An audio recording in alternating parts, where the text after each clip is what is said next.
अस्सलामु अलैकुम वरहमतुल्लाहि वबरकातुहू। व्यूअर्स, आप लोग ठीक हो? आप लोग देख रहे हैं हमारा YouTube channel the dose of knowledge.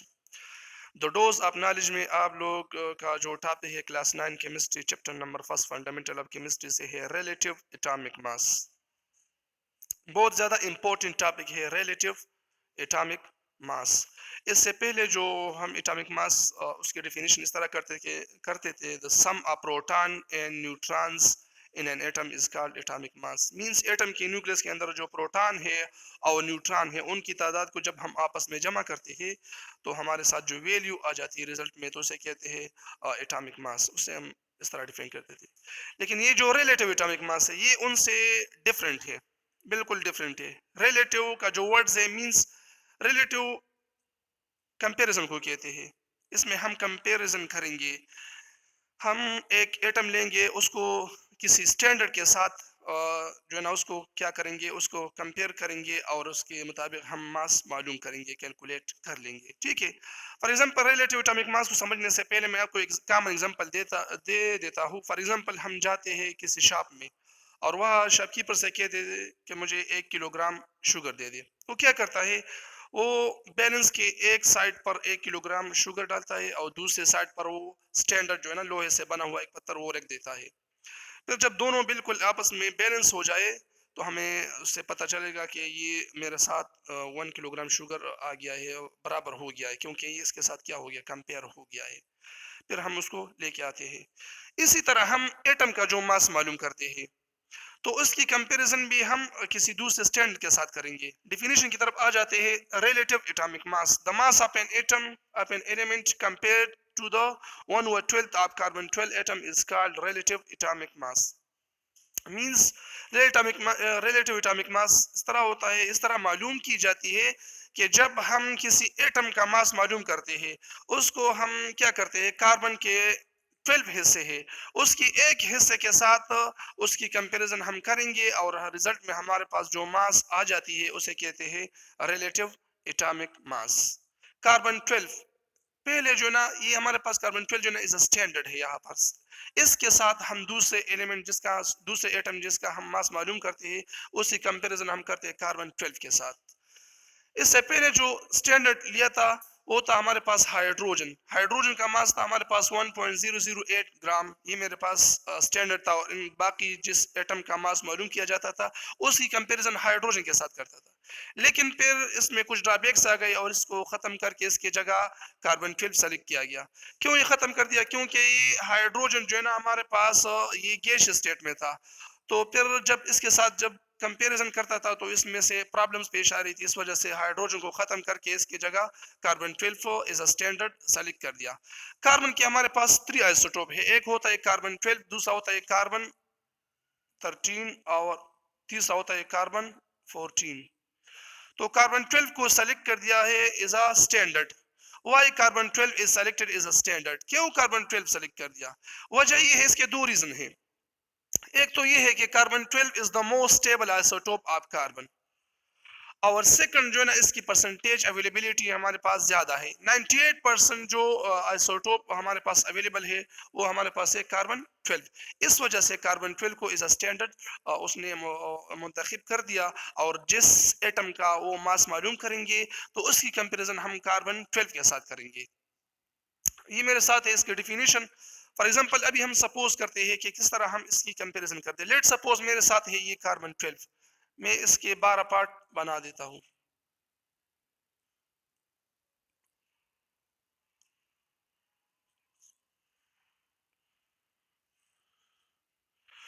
देखिए ये मेरे साथ है कार्बन 12, इसके 12 हिस्से हैं। 1 2 3 4 5 6 7 8 9 10 11 12। ये कार्बन 12 है मेरे साथ और मैंने इसके 12 पार्ट्स बनाए हैं। ठीक है। लेकिन व्यूअर्स, आप लोगों ने ये सीखना है कि ये जो अभी हम कर रहे हैं ये हमारे पास just as a hypothetical condition में हम खुद को लेके आ जाते हैं। हाइपोथेटिकल कंडीशन मींस हम सिर्फ आइडियल खुद के लिए कंडीशन इस तरह बना देते हैं जहन में कि ये मेरे पास इस तरह होता है। प्रैक्टिकल इस तरह मेरे साथ इम्पॉसिबल है, बिकॉज एटम हमारे पास इंतहाई छोटा पार्टिकल है, वेरी वेरी स्मॉल पार्टिकल। कहते हैं कि 1 बॉल पॉइंट का इस तरह का जो डॉट होता है इसमें से मिलियंस ऑफ एटम्स हो सकते हैं। समझ आ गई। तो एक एटम को कार्बन के एक हिस्से के साथ किस तरह कंपेयर कर सकते हैं, मींस ये इम्पॉसिबल है, लेकिन हम हाइपोथेटिकल कंडीशन खुद के लिए बना देते हैं ताकि इस कंसेप्ट को क्लियर कर सके। तो हाइपोथेटिकल कंडीशन की तरफ आ जाते हैं। लेट सपोज मेरे साथ ये बैलेंस है और मैं क्या करता हूँ, लेट सपोज मैं हाइड्रोजन का मास मालूम करता हूँ। हाइड्रोजन मेरे साथ एक एलिमेंट है, उनसे मैंने एक एटम उठाया है जिसका मास मैं मालूम करना चाहता हूँ। मैं क्या करूंगा, हाइड्रोजन एटम को यहाँ पर लेके आ जाऊंगा, बैलेंस के एक साइड पर इसको रखूंगा, और मैं कार्बन के मेरे साथ 12 हिस्से हैं। कार्बन के 12 में से मैं लेट सपोज मैंने यहाँ पर एक हिस्सा लिया है, कार्बन के 12 पार्ट में से मैंने एक हिस्सा यहाँ पर लिया है और इसको रखा है। जब ये दोनों आपस में बिल्कुल बैलेंस हो जाए, बराबर हो जाए, तो इससे हमें पता ये चलता है, क्योंकि अब यहाँ पर हाइड्रोजन का मास मेरे साथ आ गया क्या, 1। क्यों 1 आ गया, क्योंकि हाइड्रोजन का जो मास है ना वो कार्बन के एक हिस्से के साथ बैलेंस हो गया है। इस वजह से हमें पता चल गया कि हाइड्रोजन का मास किसके बराबर है, 1 के बराबर है। समझ आ गई। लेट सपोज मैं मालूम करता हूं हीलियम का। हीलियम का मुझे नहीं पता कि हीलियम का मास क्या है मेरे साथ। मैं हीलियम को यहाँ पर रख देता हूँ और कार्बन का मैंने एक हिस्सा यहाँ पर रखा हुआ है, लेकिन फिर भी ये जो बैलेंस है, इस ये वाला जो हीलियम वाला साइड है ये नीचे है, और ये कार्बन वाला जो साइड है जिसके अंदर हमने स्टैंड लिया है वो ऊपर है। तो हम क्या करेंगे, कार्बन से एक हिस्सा और भी रखेंगे, फिर भी वो वाले साइड नीचे है, एक और हिस्सा भी यहाँ पर लेके आएंगे, फिर भी मेरे साथ अनबैलेंस है। जब एक और पार्ट यहाँ पर लेके आएंगे, 4 पार्ट्स हो गए, ठीक है। तो ये दोनों साइड आपस में बिल्कुल बराबर हो जाएंगे, बैलेंस हो जाएंगे, तो हमें ये पता चल सकता है कि हीलियम का जो मास है वो मेरे साथ बराबर है 4 के। क्यों 4 के बराबर आ गया, क्योंकि ये कार्बन के 4 हिस्सों के साथ बैलेंस हो गया। तो इसी बैलेंसिंग से हमें पता चलेगा कि इसका मास जो है ना 4 के बराबर है हीलियम का, ठीक है। तो इस तरीके से हम हर एक एटम की मास मालूम करते हैं, जिसमें हम जो है ना उसकी कंपैरिजन कार्बन 12 के साथ करते हैं, ठीक है। तो ये मेरे साथ है रिलेटिव एटॉमिक मास। अभी आ जाते हैं atomic mass unit, very important है एटॉमिक मास यूनिट।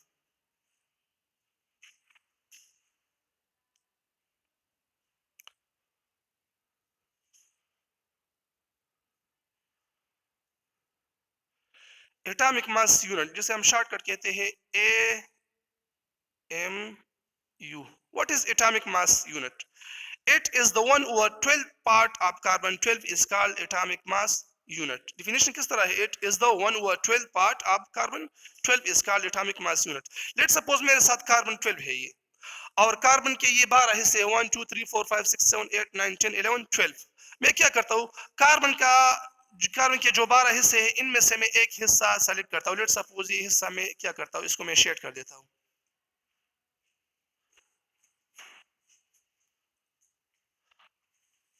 कार्बन के 12 हिस्सों में से जब हम एक हिस्सा लेते हैं, एक पार्ट हम लेते हैं, तो इसे कहते हैं AMU। क्या कहते हैं, AMU means atomic mass unit. Carbon के 12 हिस्सों में से एक हिस्सा जब हम सेलेक्ट करते हैं तो ये बराबर होता है 1 AMU के बराबर होता है एटॉमिक मास यूनिट।